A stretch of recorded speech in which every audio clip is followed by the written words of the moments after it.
Hi friends, welcome to our channel. இன்றைக்கி நம்ம வீடியோவில் வந்துட்டு ஹோட்டல் ஸ்டைலில் வடகரி எப்படி செய்யுதுன்னு பார்க்கலாமா? அதுக்கு இன்றைக்கி நான் வந்துட்டு ஒரு 1/4 கிலோ அளவுக்கு கடலைப்பருப்பு நல்லா வாஷ் பண்ணி ஊற வச்சுருக்கேன். கடலைப்பருப்பு மேக்ஸிமம் ஒரு 2 ஹவராச்சும் நல்லா ஊறணும், அப்போ தான் நல்லாயிருக்கும்.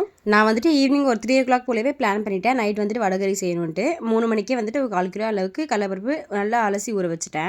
கரெக்டாக ஒரு 7 o'clock எடுத்து பார்த்தா நல்லா ஊறி வந்துருந்துச்சு. நம்ம போட்ட கடலைப்பருப்பு அப்படி டபுளாக ஊறி வந்திருக்கும். அந்த அளவுக்கு ஊறணும். இப்போ ஒரு ஜாரில் தண்ணியெலாம் வடிச்சிட்டு நம்ம ஊற வச்சிருந்தா கடலைப்பருப்பு எல்லாமே சேர்த்துக்கலாம். அதுக்கப்புறமா பூண்டு, சோம்பு, காரத்துக்கு ஏற்ற மாதிரி பச்சை மிளகா, தேவையான அளவுக்கு உப்பு இதெல்லாம் சேர்த்து நம்ம வந்துட்டு வடைக்கு அரைப்போம் இல்லையா, அந்த மாதிரி அரைச்சிக்கலாம். அரைச்சிட்டு நிறைய பேர் ஸ்டீம் பண்ணுவாங்க, அப்படின்னா வறுத்து எடுப்பாங்க. நான் வந்துட்டு எப்போவுமே இப்படி தான் செய்வேன். Easy method. ஒரு தவாவில் வந்துட்டு நம்மளுக்கு தேவையான அளவுக்கு மாவு எடுத்து லைட்டாக தட்டிக்கலாம். ரொம்ப தின்னா இல்லாமல் கொஞ்சம் குண்டாக இருக்க மாதிரி கேஸ் வந்துட்டு மீடியம் ஃப்ளேமில் வச்சுக்கோங்க. அதுக்கப்புறம் 2 minutes திருப்பி போட்டு லைட்டாக எண்ணெய் சேர்த்து இந்த மாதிரி நம்ம வாட்டி எடுத்துக்கலாம். இதேமாரி இன்னொரு பேட்ச் நெக்ஸ்ட் பேட்ச் செஞ்சு எடுத்து வச்சுக்கலாம். ரொம்ப ஈஸி. நம்ம வந்துட்டு ஆவி கட்டினாலுமே வந்து அந்த அளவுக்கு இது இருக்குமான்னு தெரியாது. நான் வறுக்கவும் மாட்டேன். இது ரொம்ப அதான் டக்குன்னு செஞ்சிடலாம். அந்த மாதிரி மெத்தடில் தான் நான் எப்போவுமே செய்வேன்.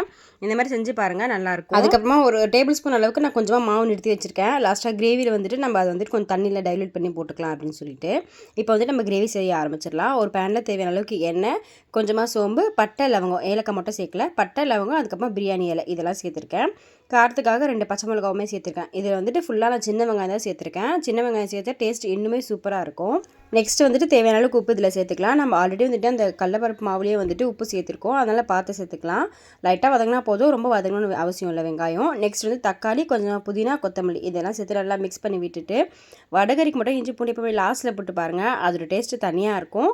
இது செஞ்சு பாருங்கள், எப்படி இருக்குன்னு சொல்லிட்டு மறக்காமல் கமெண்ட்டில் சொல்லுங்கள். நல்லா எல்லாம் வதங்கி வந்ததுக்கப்புறமா தேவையான அளவுக்கு மஞ்சத்தூள், ஒரு டேபிள் ஸ்பூன் அளவுக்கு காரத்தூள், 2 டேபிள் ஸ்பூன் அளவுக்கு கலந்த மிளகாத்தூள், அதாவது குழம்புத்தூள் இதெல்லாம் சேர்த்து நல்லா மிக்ஸ் பண்ணிவிட்டு நான் வச்சுருந்தேன் இல்லையா அந்த கடலைப்பருப்பு மாவு, அதை வாஷ் பண்ணிவிட்டு நம்ம இதில் சேர்த்துடலாம். நல்ல ஒரு கிரேவி தரும். கண்டிப்பாக இந்த மாதிரி மெத்தடில் செய்யுங்க.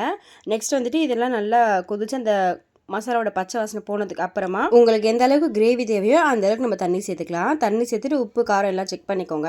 நல்லா இந்த மாதிரி கொதிக்கும் போது நம்ம வடை வச்சுருந்தோம் இல்லையா, அது எல்லாமே கொஞ்சம் நல்லா கையாலே உதுத்து விட்டுக்கலாம். உதுத்து விட்டுட்டு நம்ம அதை சேர்த்துக்கலாம். சேர்த்துட்டு கேஸ் வந்துட்டு லோ ஃப்ளேமில் வச்சுக்கோங்க. தட்டு போட்டு மூடி ஒரு 5 minutes அப்படியே கொதிக்கட்டும். நெக்ஸ்ட் ஒரு 5 minutesக்கு அப்புறம் நம்ம ஓப்பன் பண்ணோன்னா அவ்வளோ சூப்பராக ரெடியாக இருக்கும். கண்டிப்பாக வீட்டில் ட்ரை பண்ணி பாருங்கள், டேஸ்ட்டு சூப்பராக இருக்கும். வீடியோ பிடிச்சிருந்தா மறக்காமல் லைக் பண்ணிக்கோங்க. நெக்ஸ்ட் வீடியோவில் மீட் பண்ணலாம். பாய்.